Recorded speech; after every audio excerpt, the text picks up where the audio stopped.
All right, Miles, let's talk Detroit Lions here a little bit. This is a team, as we get closer and closer to the draft, has drawn a lot of intrigue with what it'll do with its top 10 selection or potentially in free agency at a critical position. And there's some new news out of Detroit that shows exactly where the Lions' head's at as they look to address this issue as we get closer to the draft. Yeah, Nick, and I love where the Lions head at is at. I think it's going to be really good for them going forward. But I want to ask the Lions fans in the comments below a little bit different question today. We always ask, who's your favorite star? Who's your favorite guy that's going to break out? But what I want to know is about the man behind the man, Nick. Who's Detroit Lions fans' favorite backup quarterback in Lions history? Let us know in the comments below, and make sure you stay tuned to the end of today's video to hear a word from the partner of today's video, Neuro. But Nick, what do you got on the Lions? Yes, there's a few interesting reports out of Detroit about what the Lions could potentially focusing on as we get closer to the draft, and including the draft. This first one is from Fansider. If you want to go ahead and pull it up, Mize. According to ESPN's Jeremy Fowler, free agent quarterback Teddy Bridgewater has interest from several teams, including a, quote, strong contract offer, unquote, from the Lions. Bridgewater fits the profile of what offensive coordinator Ben Johnson professes the most desirable traits in a backup quarterback. He has 65 NFL starts on his resume, the 33-32 record, 11-20 over the last 3 seasons. He also has a history with Dan Campbell when each were with the Saints, and Lions head coach praised Bridgewater a couple of years ago. So, Miles, obviously, this is kind of a solid move to shore up the backup quarterback position. But that isn't the only area when it comes to the quarterback position where the Lions are in the news. According to Pro Football Talk, the Lions are bringing in former Tennessee Volunteers and projected first-round draft pick, most likely by a lot of analysts, Hendon Hooker, in for a visit very shortly. They have also reached out to Anthony Richardson, the phenomenal athletic quarterback from the University of Florida, also projected to be a first-round pick in this upcoming NFL draft, to come into Detroit for a visit as well.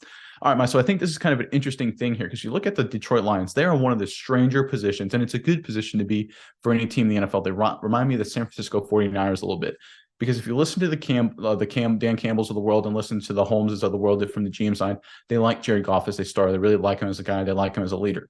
That being said, everybody in that organization and everybody outside the organization understands he's not a tier 1 guy. He's not a Mahomes. He's not a Bro. He's not a Josh Allen. He's not one of those guys. And that's fine. I mean, there's only like 3 or 4 of those guys in the entire NFL.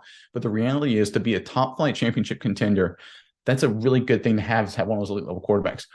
Or you have to have an absolutely stud roster and coaching staff outside of the quarterback position, like the San Francisco 49ers. I think the Lions find themselves in that situation. So the Lions are trying to they're trying to take 2 strikes at the quarterback position. They're trying to keep an eye out potentially on maybe the next Mahomes, the next Josh Allen, next Joe Burrow, a guy who can upgrade Jared Goff potentially in the future.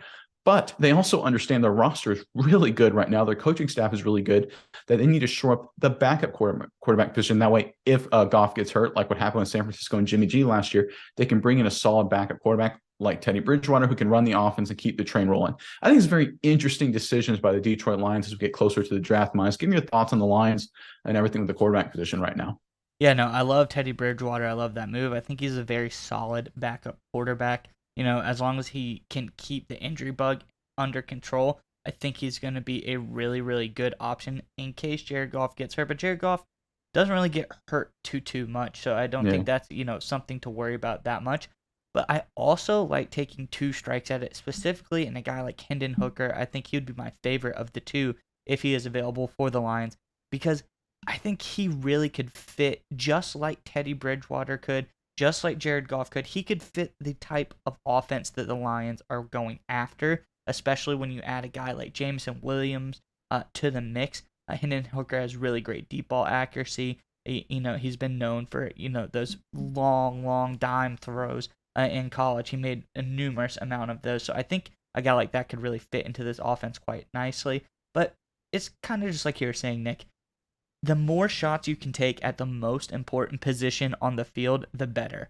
If you took 3 shots at quarterback this draft, it's not a bad thing. You get a free agent backup, you get a guy or 2 through the draft, something like that. Somebody, as long as one of them pans out, it feels like a win. No matter how many shots you take at the quarterback position, as long as someone pans out, you're going to be fine as a team, because that's what's important. It's like you said, Goff is good. He's not elite. Yeah. And so you don't want to pay him $50 million a year. You can't afford to pay a guy like that, because you got to pay your roster. And if you do have the roster, then you can afford to go out and get young guys and keep going to the quarterback position until you do find the elite level guy.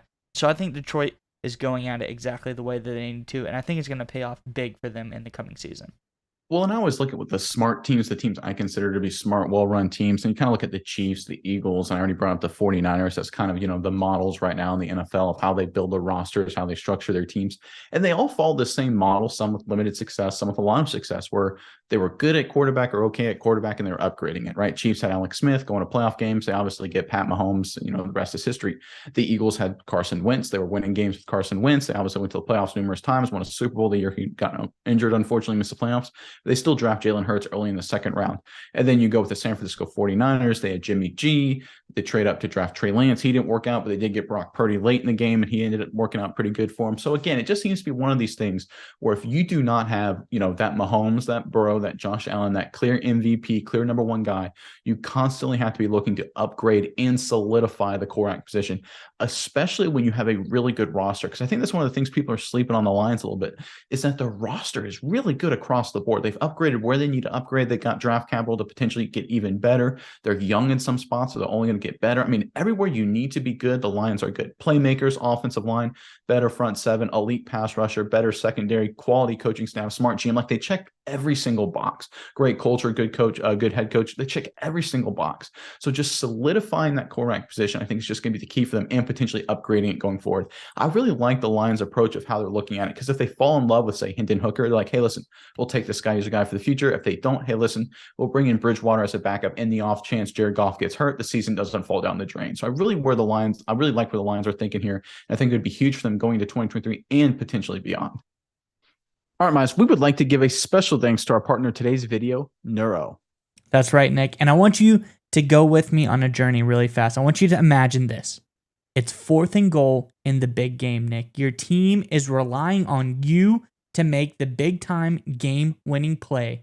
I know you've been in this situation before, Nick. The stadium is roaring. The clock is ticking. The game is on the line. But if only in that moment you were able to have some Neuro Gum. Neuro Gum will help you stay concentrated, and it gives you a burst of energy without a nasty crash. That's right, Miles. Neuro has thoughtfully curated ingredients and does endless lab testing, which means that you can reach the right state of mind safely and consistently. That's the most important part. It gives you a clean burst of energy and focus without the jitters of coffee or any of those other energy drinks. That's right, Nick. And if you click our sponsor link in the description below, you can enjoy energy, calm, and focus whenever you need it.